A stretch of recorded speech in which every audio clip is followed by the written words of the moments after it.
Year तो आप सभी को वेलकम करता हूं। तो फ्रेंड्स मैं आ चुका हूं सेकेंड ईयर का चाइल्ड हेल्थ नर्सिंग का 2 क्वेश्चन लेके। दोस्तों मैं 2 ही क्वेश्चन करूंगा, लेकिन दोस्तों उसको अच्छे से समझने का कोशिश करेंगे। तो आप सभी वीडियो जरूर देखिएगा। फ्रेंड्स मैं बता दूं, शुरू में ही बता देता हूं कि आप सभी को तो मैं दोस्तों दे चुका हूँ यहाँ पे जितने भी चारों सब्जेक्ट का शॉर्ट क्वेश्चन, लॉन्ग क्वेश्चन सभी दे चुका हूँ। तो आप लोगों पढ़ते भी होंगे नोट्स से, उम्मीद है। जो लोग डाउनलोड कर लिए होंगे, नहीं डाउनलोड किए तो जाइए चैनल पर सब्जेक्ट वाइज पढ़ा हुआ है, आप लोग वहाँ से डाउनलोड कर लीजिए संपूर्ण डिफिनीशन, शॉर्ट लॉन्ग क्वेश्चन।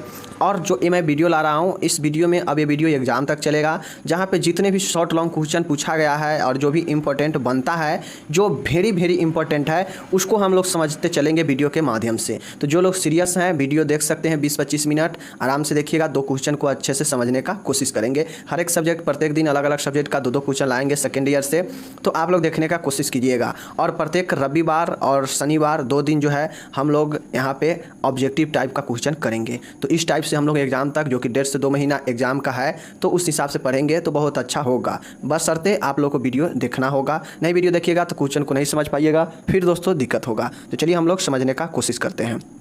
यहाँ पे जो प्रश्न है चाइल्ड हेल्थ नर्सिंग से, पहला जो प्रश्न हम लिए हैं कि एन्सेफेलाइटिस होता क्या है। यहाँ दोस्तों आप लोग देखते होइएगा कि एन्सेफेलाइटिस जो होता क्या है, इसके कारण, लक्षण, उपचार, नर्सिंग प्रबंध लिखना है। इसी प्रकार के ज़्यादातर क्वेश्चन होता है। अगर शॉर्ट में पूछ देगा तो बोलेगा कि एन्सेफेलाइटिस होता क्या है, इसके कारण लिखे, या लक्षण लिखे, या उपचार लिखे, या नर्सिंग प्रबंध। ऐसे पूछेगा तो लॉन्ग क्वेश्चन होगा। सीधा एन्सेफेलाइटिस के बारे में पूछेगा तो 5 नंबर में, उसमें भी आपको सारी चीज़ें लिखना पड़ेगा। तो क्या होगा, चलिए हम लोग देखते हैं एन्सेफेलाइटिस होता क्या है। तो एन्सेफेलाइटिस मस्तिष्क के प्रदाह या सूजन के परिणाम स्वरूप मस्तिष्क के कार्यों में गड़बड़ाने की अवस्था को एन्सेफेलाइटिस कहते हैं। मतलब एन्सेफेलाइटिस का मतलब क्या होता है, इस चीज़ को समझिए पहले। तो एन्सेफेलाइटिस का मतलब होता है कि मस्तिष्क में प्रदाह या सूजन या इन्फ्लामेशन के कारण जो है, जो भी दोस्तों मस्तिष्क से कार्य करने में जो भी गड़बड़ी आएगा, उसी अवस्था को हम लोग एन्सेफेलाइटिस कहते हैं। मतलब सीधा समझिए कि हमारा जो मस्तिष्क से किसी कारण से, किसी सूजन वगैरह या कोई भी प्रदाह मतलब इन्फ्लामेशन के कारण अगर हमारे मस्तिष्क के काम करने का जो क्षमता है उसमें जो भी गड़बड़ी आएगा, उसी अवस्था को एन्सेफेलाइटिस कहा जाता है। तो चीज़ें को समझ गए।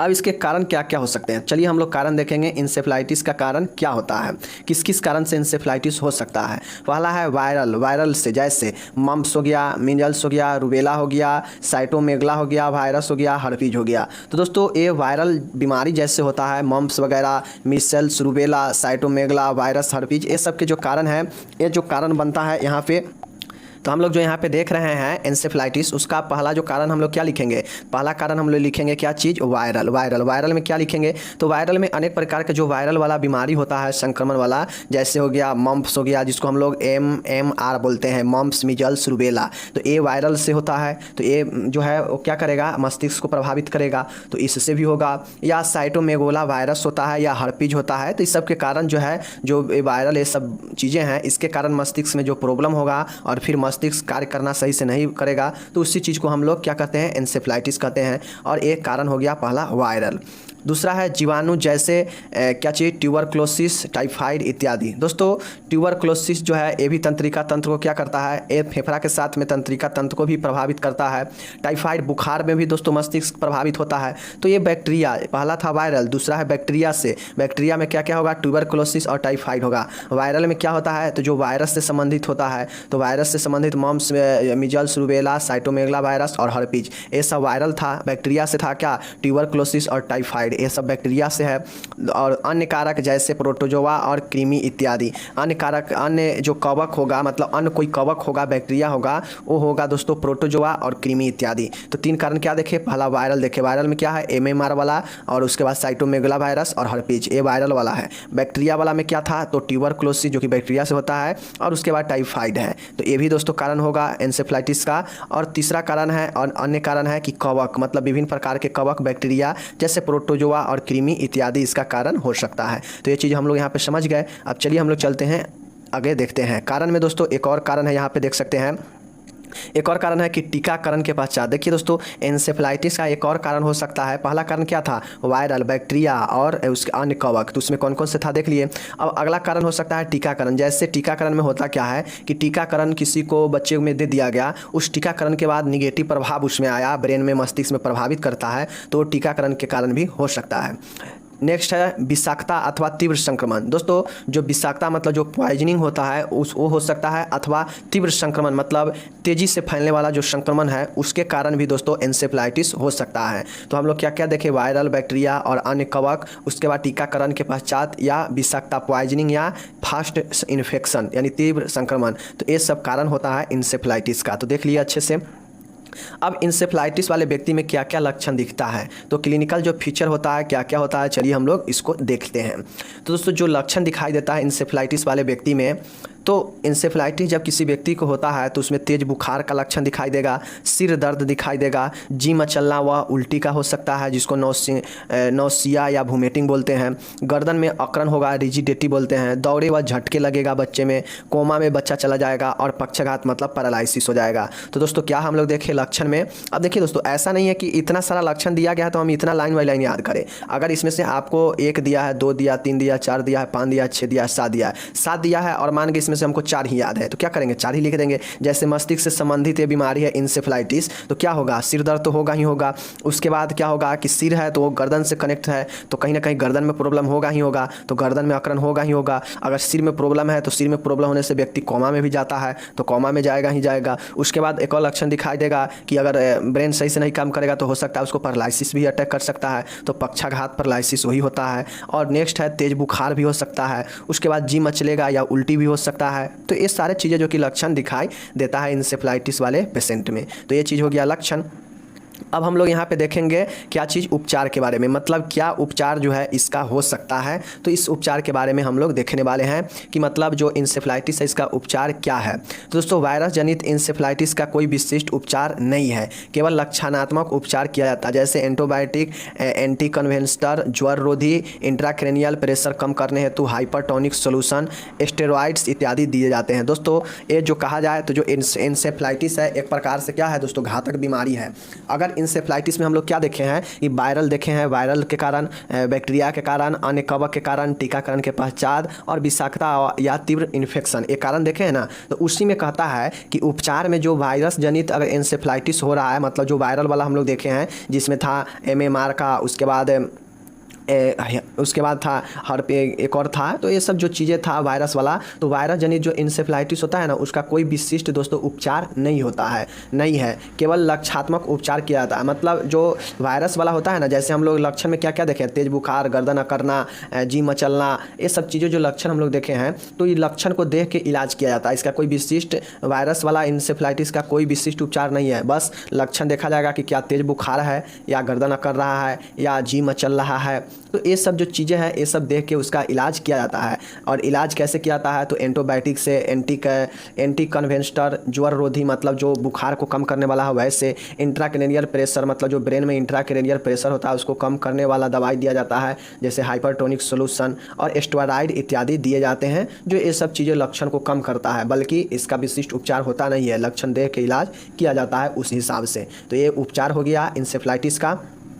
अब हम लोग क्या देख लिए, कारण देख लिए, लक्षण देख लिए, उपचार देख लिए, तो अब हम लोग चलते हैं नर्सिंग प्रबंध में, नर्सिंग मैनेजमेंट में। तो फ्रेंड जो नर्सिंग मैनेजमेंट है, किस प्रकार से इंसेफ्लाइटिस वाले पेशेंट को नर्सिंग मैनेजमेंट कैसे किया जाएगा, तो चलिए देखते हैं। पहला है फ्लूइड्स एवं इलेक्ट्रोलाइट संतुलन बनाए रखने के लिए IV फ्लूइड प्रदान करें। दोस्तों आप लोग जानते हैं कि क्या है, अगर ब्रेन में प्रॉब्लम है, ब्रेन वाला प्रॉब्लम है, तो कहीं ना कहीं फ्लूइड का कमी होगा, या इलेक्ट्रोलाइट जो शरीर में हमारे बहुत आवश्यक होता है ऊर्जा प्रदान करने के लिए, तो ये फ्लूइड और इलेक्ट्रोलाइट का दोस्तों जो है संतुलन बनाए रखने के लिए जो IV होता है उसके थ्रू फ्लूइड प्रदान किया जाएगा, ये चीज़ें है। दूसरा है बुखार होने पर ज्वर नाशक औषधि दे एवं ठंडे पानी की पटिया करें। जैसा कि हम लोग देखें इसका एक कारण क्या है, तेज बुखार। तो अगर बुखार हो रहा है पेशेंट को, इंसेफ्लाइटिस वाले पेशेंट को अगर बुखार हो रहा है तो नर्सिंग मैनेजमेंट मतलब नर्स को ये चीज़ चाहिए कि उससे क्या करे, ज्वर नाशक मतलब एंटीपायरेटिक दवाइयाँ दे, और साथ ही उसे ठंडे जो पट्टी है उसका ठंडे एक्सपोजिंग करे, उसे टेम्परेचर कम करने के लिए। ये हो गया। तीसरा है कि बालक के जैविक चिन्हों का निरंतर आकलन करे व नोट करे, और जो बालक है उसमें हमेशा क्या करे, जैविक चिन्हों का नोट करते रहे, आकलन करते रहे। विटल साइंस का, विटल साइंस क्या है ये बहुत बार बता चुके हैं। चौथा है द्राव व्रण को रोकथाम करे। अब पेशेंट दोस्तों गंभीर होगा इंसेफ्लाइटिस से, तो कहीं ना कहीं बिस्तर पकड़ा होगा, तो बिस्तर पकड़ा होगा तो नर्स को ये भी ध्यान में रखना चाहिए कि एक स्थिति में बिस्तर पर पेशेंट ना रहे, उसे द्राव व्रण के देखरेख में रखना चाहिए, द्राव व्रण रोकथाम करे। द्राव व्रण मतलब बेड सोर। जिसको बिस्तरी घाव भी बोलते हैं। पांचवा है त्वचा, मुख, आँखों, आहार तंत्र में मूत्राशय की उचित देखभाल करें। दोस्तों इस चीज़ को ध्यान में रखना चाहिए नर्स को कि जो त्वचा है, स्किन है, जो मुख है, जो आँख है, जो आहार तंत्र है व जो मूत्राशय है उसका उचित देखभाल करते रहना चाहिए। उसके बाद है छठा है बालक के कोमा में होने पर मूर्छित रोगों की भांति देखभाल करें। मतलब जो बालक अगर कोमा में चला गया है, जैसा कि हम लोग देखे हैं कि इसका लक्षण क्या हो सकता है, तो व्यक्ति कोमा में भी जा सकता है। तो अगर बालक कोमा में चला गया है तो उससे एक मूर्छित जो एक सीजर वाला पेशेंट होता है उस तरीक़ा से उसका देखभाल करते रहें। सातवां है माता पिता को रोग व उसके उपचार के बारे में शिक्षित करें व मनोवैज्ञानिक सहारा प्रदान करें। अब लास्ट में सब चीज़ जब देख रेख वाला काम हो जाएगा तो लास्ट में चाहिए कि जो नर्स है, नर्स को चाहिए कि बच्चे के माता पिता को रोग के बारे में बताया जाए और इसके बारे में अवगत कराया जाए ताकि वो इस रोग को जान सके और साथ ही मनोवैज्ञानिक साइकोलॉजिकल हेल्प भी करे व्यक्ति को, उसके माता पिता को, ताकि वो चीज़ें को घबराए नहीं और हैंडल कर सके सिचुएशन को। तो ये सारे नर्स के काम होता है नर्सिंग मैनेजमेंट में, जो कि एक इंसेफ्लाइटिस वाले रोगी को, बच्चे को देख रेख ऐसे किया जाता है। तो ये हो गया क्वेश्चन यहाँ पे समाप्त। 5 नंबर में इंसेफ्लाइटिस पूछेगा तो आप लोग यहाँ से लिख दीजिएगा, चाहे 10 नंबर में भी पूछेगा तो लिख दीजिएगा, इंपॉर्टेंट क्वेश्चन था। अब हम लोग चलते हैं नेक्स्ट क्वेश्चन की तरफ। 2 क्वेश्चन जो रखे थे, पहला था इंसेफ्लाइटिस और दूसरा है दौरा, या इसी को हम लोग आक्षेप बोलते हैं, या इसी को हम लोग दोस्तों हैं कन्वुलेशन या सीजर इसी को बोलते हैं। इसको डिस्क्राइब कर रहा है, मतलब जो आक्षेप होता है जिसको हम लोग दौरा बोलते हैं, कन्वुल्सन या सीजर जिसको बोलते हैं, ये होता क्या है इसको समझाना है। तो चलिए हम लोग देखने का प्रयास करते हैं बिना किसी देरी किए हुए। सबसे पहले हम लोग देखते हैं आक्षेप होता क्या है। मतलब जो कन्वुल्सन है मतलब जो सीजर है जिसको हम लोग दौरा बोलते हैं, ये होता क्या है।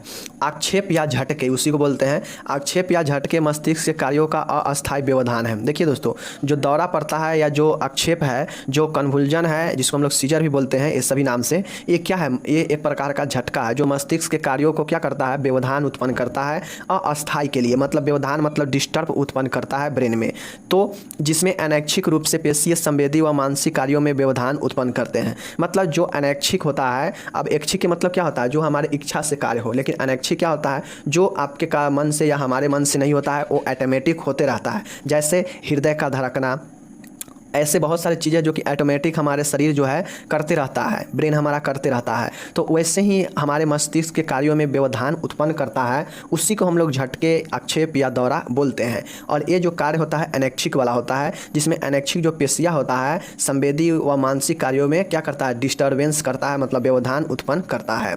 इसमें चैतन्य का लोप हो जाता है। मतलब कोई व्यक्ति, अगर कोई व्यक्ति के अंदर दौरा पड़ता है तो व्यक्ति अपने आप से आपा खो देता है। उसके अंदर जो है जो भी मानसिक कार्य है, जो भी संवेदी चीज़ें हैं जिससे वो अपना चीज़ों को याद रखता है, जो चीज़ें को वो समझ पाता है, वो सारे चीज़ों का लोप हो जाता है, मतलब वो भूल जाता है, ख़त्म हो जाता है, जिसको दौरा पड़ता है या जिसको मिर्गी आता है।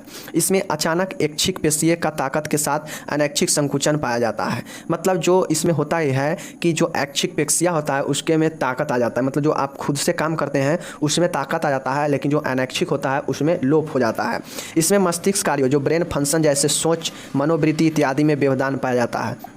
और दोस्तों जिसमें आक्षेप होता है, कन्वुल्जन होता है, मतलब दौरा जिसमें पड़ता है, वैसे रोगी, वैसे व्यक्ति क्या होता है, वो दोस्तों सोच में जो फीलिंग होता है, जो थिंकिंग होता है, जो मनोवृत्ति, जो उसका मूड होता है, उसमें चेंजेज आ जाता है, उसमें डिस्टर्बेंस होता है, व्यवधान उत्पन्न हो जाता है, और उसी को हम लोग आक्षेप बोलते हैं। तो हम लोग समझ लीजिए कि आक्षेप है क्या, मतलब दौरा है क्या। तो दौरा एक मस्तिष्क का क्या है, बीमारी है, मतलब मस्तिष्क में अस्थायी रूप से डिस्टर्बेंस उत्पन्न करने वाला बीमारी है, जो अनैच्छिक रूप से क्या करता है, जो पेशीय संवेदी है, जो मानसिक कार्य है उसमें व्यवधान उत्पन्न करता है, जो अनैच्छिक पेशी है उसमें। उसके बाद ये क्या करता है, जो कॉन्शियस है, जो कॉन्शनेस होना चाहिए, जो चेतना होना चाहिए जिससे हम किसी चीज़ के बारे में सोचते हैं, समझते हैं, उसका लोप हो जाता है, मतलब वो विलुप्त हो जाता है ये दौरा पड़ने पर। और इसमें अचानक जो है जो ऐच्छिक पेशियाँ होता है उसमें ताकत आ जाने के साथ जो अनैच्छिक पेशियाँ होता है उसमें संकुचन, मतलब उसमें कमियाँ आ जाता है। अनैच्छिक में कमी आ जाता है, लेकिन जो ऐच्छिक पेशी होता है उसमें मजबूती आ जाता है, किसमें, ये दौरा पड़ने पर। तो ये चीज़ समझ लीजिए। इसमें जो मस्तिष्क कार्य जैसे सोच, थिंकिंग, मनोवृत्ति, फीलिंग, ये सब में दोस्तों क्या होता है, व्यवधान उत्पन्न हो जाता है, मतलब डिस्टर्बेंस हो जाता है। तो ये तो हम लोग जान लीजिए कि दौरा होता क्या है, यानी आक्षेप है क्या, जिसको हम लोग सीजर बोलते हैं। तो ये तो हम लोग जान लिए। अब जानते हैं कि कारण, इसका क्या कारण है, क्यों होता है ये आक्षेप या दौरा। तो चलिए देखते हैं। पहला है अज्ञात कारण। पहला दोस्तों एडियोपैथिक होता है, मतलब अज्ञात कारण, जिसके बारे में दोस्तों आप नहीं जान रहे हैं, लेकिन वो आप पे अटैक कर जाता है या उसके बारे में सोचने से क्या होता है, दौरा पड़ने लगता है, तो अज्ञात कारण हो गया। मतलब वो ज्ञात नहीं है लेकिन उसका कारण है, बन जाता है आपके दौरा का, तो अज्ञात कारण हो गया।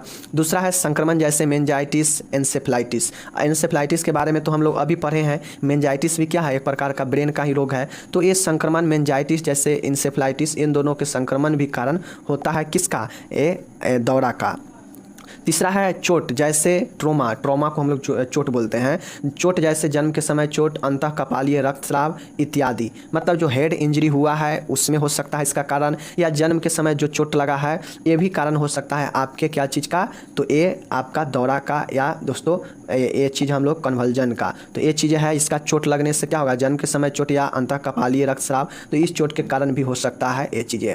उसके बाद है ऑक्सीजन न्यूनता, हाइपोक्सिया। ऑक्सीजन न्यूनता मतलब ऑक्सीजन में कमी को क्या बोलते हैं, हाइपोक्सिया बोलते हैं। तो ऑक्सीजन न्यूनता मतलब ऑक्सीजन के कमी होने से भी ये चीज़ें हो सकता है, दौरा पड़ सकता है। उच्च ज्वर मतलब अत्यधिक हाई फीवर होने पर भी क्या होगा दोस्तों, हाई फीवर होने पर भी दौरा पड़ता है, जिसको हम लोग यहाँ पे देखे हैं कि आक्षेप या दौरा है क्या।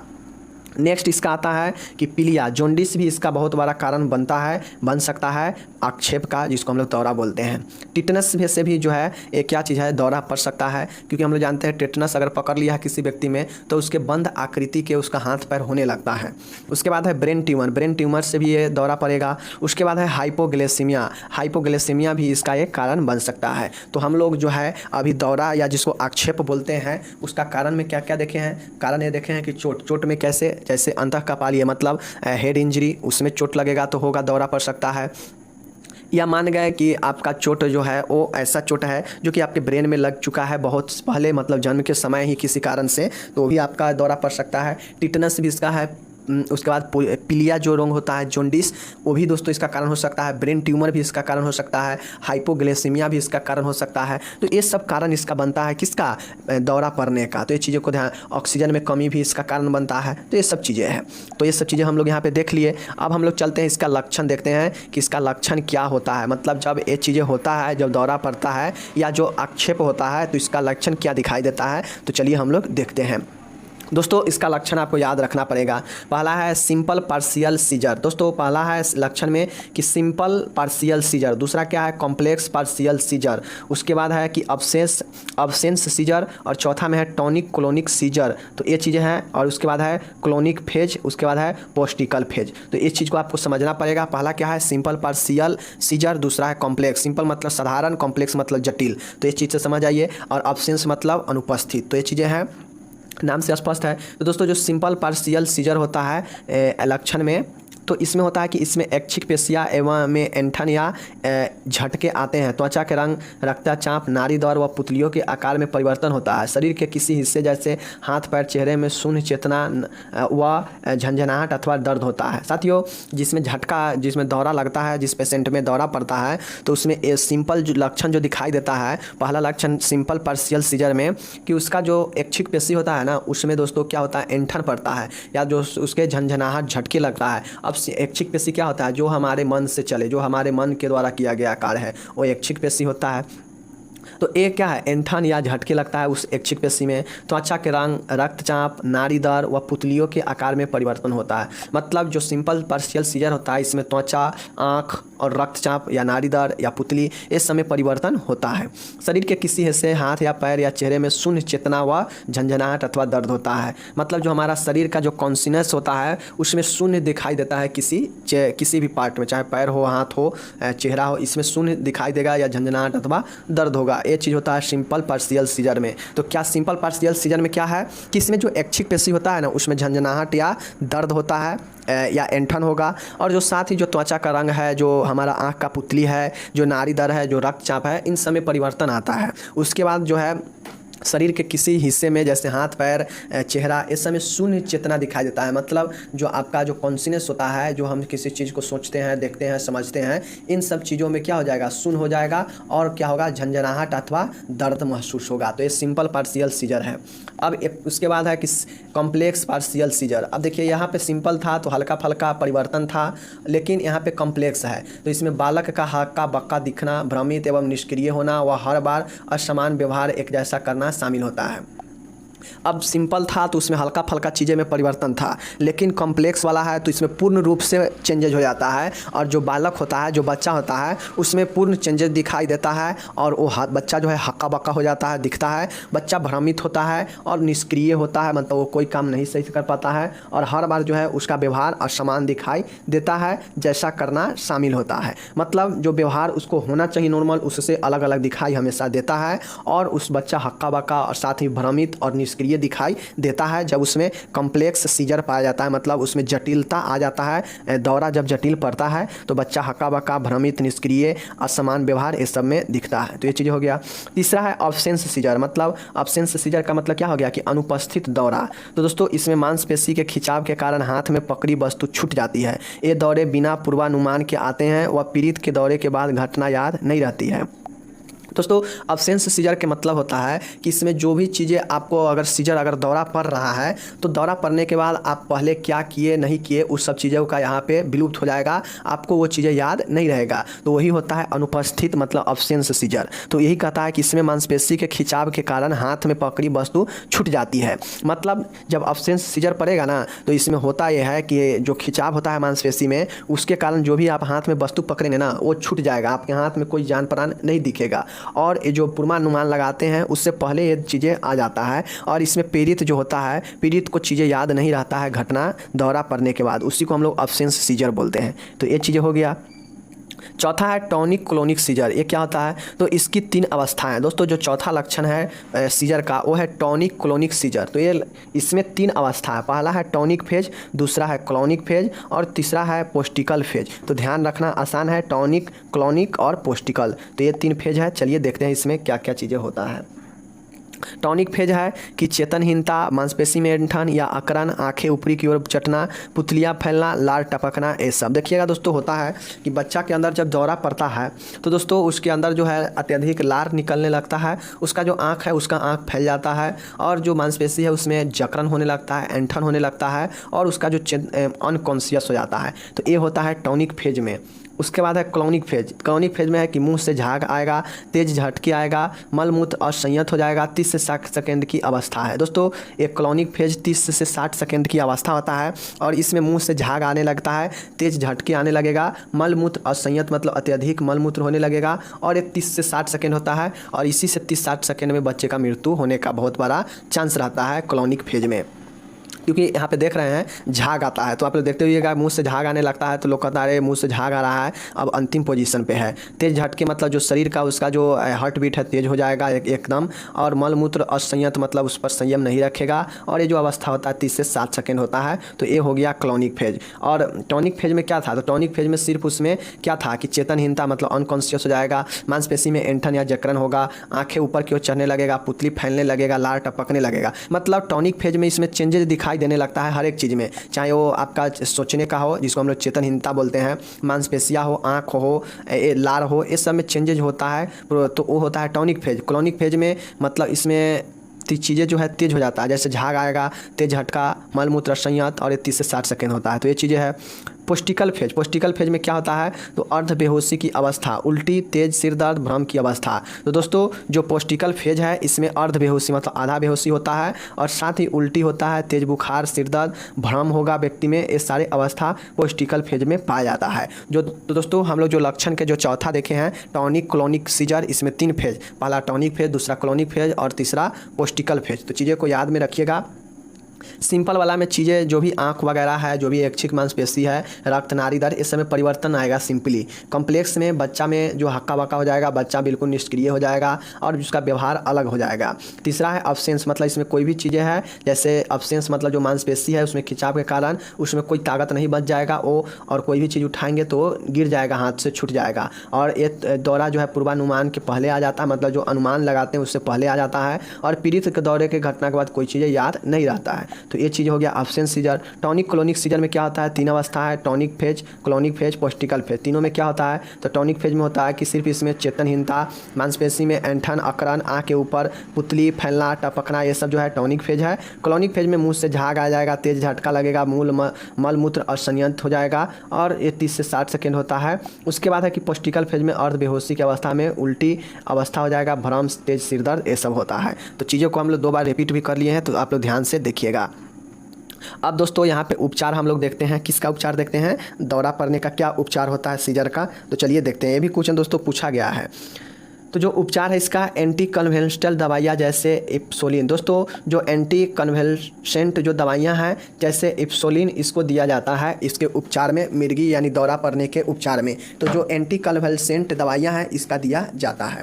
तो ये चीज़ें हैं। दूसरा है असमानता, जैसे हाइपोग्लाइसेमिया, हाइपोकैल्सीमिया, हाइपोनेट्रेमिया आदि का उपचार करना। दोस्तों अगर दौरा पड़ रहा है तो उस स्थिति में अगर हाइपोग्लाइसेमिया के कारण है, हाइपोकैल्सीमिया या हाइपोनेट्रेमिया के कारण होता है, तो ये सब चीज़ों को इलाज किया जाता है। हाइपोनेट्रेमिया मतलब सोडियम का कमी, हाइपोकैल्सीमिया मतलब कैल्शियम का कमी, हाइपोग्लाइसेमिया मतलब दोस्तों जो ग्लूकोज है उसका कमी। तो ये सब चीज़ों का दोस्तों उपचार किया जाता है जिससे पेशेंट ठीक हो जाता है अगर इस सब के कारण हुआ हो तो।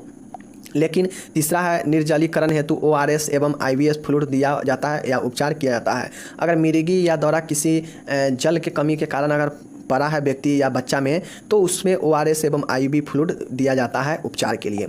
तो ये चीज़ हम लोग समझ गए क्या था कि एंटी कन्वेंसेंट दवाइयाँ दिया जाता है जैसे इप्सोलिन। उसके बाद है असमानता, जैसे हाइपोग्लाइसेमिया, हाइपोकैल्सीमिया, हाइपोनेट्रेमिया का उपचार किया जाता है अगर इस सब के कमी से दौरा पड़ा है, सीजर हुआ है तो। तीसरा है निर्जलीकरण है, तो उसमें ORS एवं IV फ्लूइड दिया जाता है पेशेंट को। तो ये उपचार हो गया किसका, मतलब सीजर जो हम लोग दौरा देख रहे हैं अक्षेप उसका। तो ये चीज़ उपचार हो गया। अब हम लोग लास्ट में देखते हैं इसका क्या देखते हैं, नर्सिंग प्रबंध देखेंगे लास्ट में। तो नर्सिंग प्रबंध मतलब नर्सिंग मैनेजमेंट। तो देखिए सर्वप्रथम दौरे का अवलोकित करना चाहिए ताकि तुरंत उपचार प्रारंभ किया जा सके। सबसे पहला चीज़ है नर्सिंग प्रबंध में दौरे वाले मरीज के लिए कि सबसे पहले उसका हम अवलोकन करेंगे, जिससे क्या हो कि उसके तुरंत उपचार प्रारंभ हो सके। अवलोकन का मतलब क्या होता है कि पता करेंगे कि किस कारण से दौरा पड़ा है, ये चीज़ हो गया। दूसरा है बच्चे को सुरक्षित स्थान जैसे बिजली उपकरण, पानी के स्रोत, दरवाजे, खिड़कियाँ, सीढ़ियाँ आदि से दूर फर्श पर लिटाना चाहिए। दोस्तों नर्स को चाहिए कि जो बच्चा है अगर दौरा पड़ा है तो वैसे बच्चे में को जो है बिजली के उपकरण से दूर, पानी के स्रोत से दूर, दरवाजे, खिड़कियाँ, सीढ़ियाँ आदि से दूर फर्श पर लिपटाना चाहिए। जैसे कि दोस्तों मिर्गी या दौरा जिस पेशेंट को पड़ता है तो आमतौर पर आप लोग सुनते होंगे कि जिसके अंदर मिर्गी या दौरा पड़ता है तो पागल जैसे होने लगता है, उसको कुछ नहीं मतलब अनकॉन्शियस हो जाता है, वो कुछ नहीं सोचता है कि हम ये चीज़ कर रहे हैं तो ये गलत है। वो क्या करता है, बिजली रहेगा तो बिजली के खंभे पर चढ़ जाएगा या बिजली को ही पकड़ लेगा, पानी है तो पानी में ही कूद जाएगा, दरवाज़ा है तो दरवाज़ा से निकल जाएगा, खिड़की है उससे छलांग लगा सकता है, सीढ़ी है उससे कूद सकता है। तो ये सब चीज़ें जो भी हानिकारक चीज़ें हैं उससे दूर रखना चाहिए दौरा पड़ने वाले मरीज को। तो वही चीज़ें हैं, सिर्फ फर्श पर लिटाना चाहिए, इस सबसे दूर, ये नर्स का कर्तव्य है। तीसरा नर्सिंग मैनेजमेंट है कि दौरे की हलचल जैसे गर्दन, हाथ, पैर आदि को बलपूर्वक रोकने का प्रयास नहीं करना चाहिए। दौरे के समय को बिना हस्तक्षेप के पूरा होने देना चाहिए। देखिए अगर किसी व्यक्ति में दौरा पड़ रहा है तो उसके हाथ पैर में अकड़न महसूस होने लगता है, गर्दन वो अपना ऐंठन करने लगेगा, तो समझिएगा उसके अंदर दौरा पड़ रहा है। तो उस स्थिति में अगर किसी को हाथ पैर अगर टाइट कर रहा है, गर्दन उसका ऐंठन हो रहा है, तो दौरा पड़ने का लक्षण है। लेकिन अब इस लक्षण को आपको जो है अपने बल का इस्तेमाल नहीं करना चाहिए इसको रोकने के लिए। जैसे हाथ पैर अगर टेढ़ा हो रहा है, हाथ पैर अगर टाइट कर रहा है तो आपको उसको हाथ से रोकना नहीं चाहिए, उसको समय तक होने देना चाहिए जितना देर वो होता रहेगा। तो ये चीज़ें हैं, ये नर्स का काम है। चौथा है कि बच्चे को श्वसन मार्ग को खुला रखना चाहिए, वह आवश्यक हो तो चूषण करना चाहिए। अब जो बच्चा है दौरा पड़ने वाले बच्चे में उसको श्वसन मार्ग को खुला रखना चाहिए और अगर नीड हो, आवश्यकता हो तो उसका सक्शन करना चाहिए, मतलब चूषण करना चाहिए। पाँचवा है बच्चों को चोट से बचाने के लिए उचित सुरक्षा के उपाय करने चाहिए। जो बच्चा है अगर दौरा पड़ता है तो उस स्थिति में उठा पटक करेगा तो हो सकता है उसको चोट लगे, तो उससे बचने के लिए उचित सुरक्षा का उपाय करना चाहिए, नर्स का काम है, ये मैनेजमेंट है। छठा है कि निर्देशानुसार सभी दवाइयाँ देनी चाहिए, जो भी निर्देश दिया गया है डॉक्टर के अनुसार उसको सभी दवाइयाँ देनी चाहिए। सातवां है माता पिता को मनोवैज्ञानिक सहारा प्रदान करना चाहिए व दौरे के बारे में उचित शिक्षा देना चाहिए ताकि भविष्य में बच्चे को उचित प्रकार संभाल सके। और जो आखिरी और लास्ट जो है वो नर्सिंग को ये चाहिए, नर्स को ये चाहिए कि दौरे के बारे में माता पिता को बताया जाए, मनोवैज्ञानिक उसको हेल्प दिया जाए जिससे वो कंडीशन को संभाल सके और बाद में कभी उसको बच्चे में दौरा पड़े तो वो चीज़ को मेंटेन कर सके, उसे संभाल सके। तो ये 7 पॉइंट था जो कि नर्सिंग प्रबंध करना चाहिए एक दौरा पड़े हुए बच्चे में। क्या था? तो सबसे प्रथम दौरे का अवलोकन करके तुरंत उपचार करना चाहिए। दूसरा था कि बच्चे को सुरक्षित स्थान पे रखना चाहिए, जैसे जो भी हानिकारक चीज़ें हैं और जो भी चीज़ें से हानि पहुंच सकता है या वो अपने खुद को हानि पहुंचा सकता है उससे दूर फर्श पे लिटाना चाहिए, ये नर्स का कर्तव्य है। तीसरा है कि दौरे की हलचल जैसे गर्दन, हाथ पैर आदि को बलपूर्वक रोकना नहीं चाहिए। दौरे को समय के बिना हस्तक्षेप को पूरा होने देना चाहिए। मतलब जो दौरा अगर पड़ रहा है बच्चे में तो जो गर्दन है, जो पैर है, वो अगर अकड़न हो रहा है, हाथ सब वो उठा पटक रहा है तो उस स्थिति में आप उसको बलपूर्वक उसे रोकने का कोशिश नहीं करना चाहिए और नहीं करने के साथ ही उसे बिना किसी हस्तक्षेप के वो होने देना चाहिए 1-2 मिनट जितना समय तक वो दौरा चले। चौथा है कि बच्चे को श्वसन मार्ग को खुला रखना चाहिए या चूषण करना चाहिए। मतलब जो बच्चा का श्वसन मार्ग है उसको खुला रखने के साथ उससे क्या करना चाहिए? सक्शन करना चाहिए। पांचवा है बच्चों को चोट के बचाने के लिए उचित सुरक्षा प्रदान करना चाहिए। अगर बच्चा उठा पटक कर रहा है, हाथ पैर अगर ऐंठन कर रहा है तो चोट लगेगा, तो उसे बचाने के लिए सुरक्षा देना चाहिए। छठा है निर्देशानुसार सभी दवाइयाँ दें और लास्ट में 7वां है कि माता पिता को इस चीज़ के बारे में बताएं, शिक्षा दे, साइकोलॉजिकल हेल्प करें ताकि बाद में कभी भी दौरा पड़े तो चीज़ें को संभाल सके, बच्चे को संभाल सके।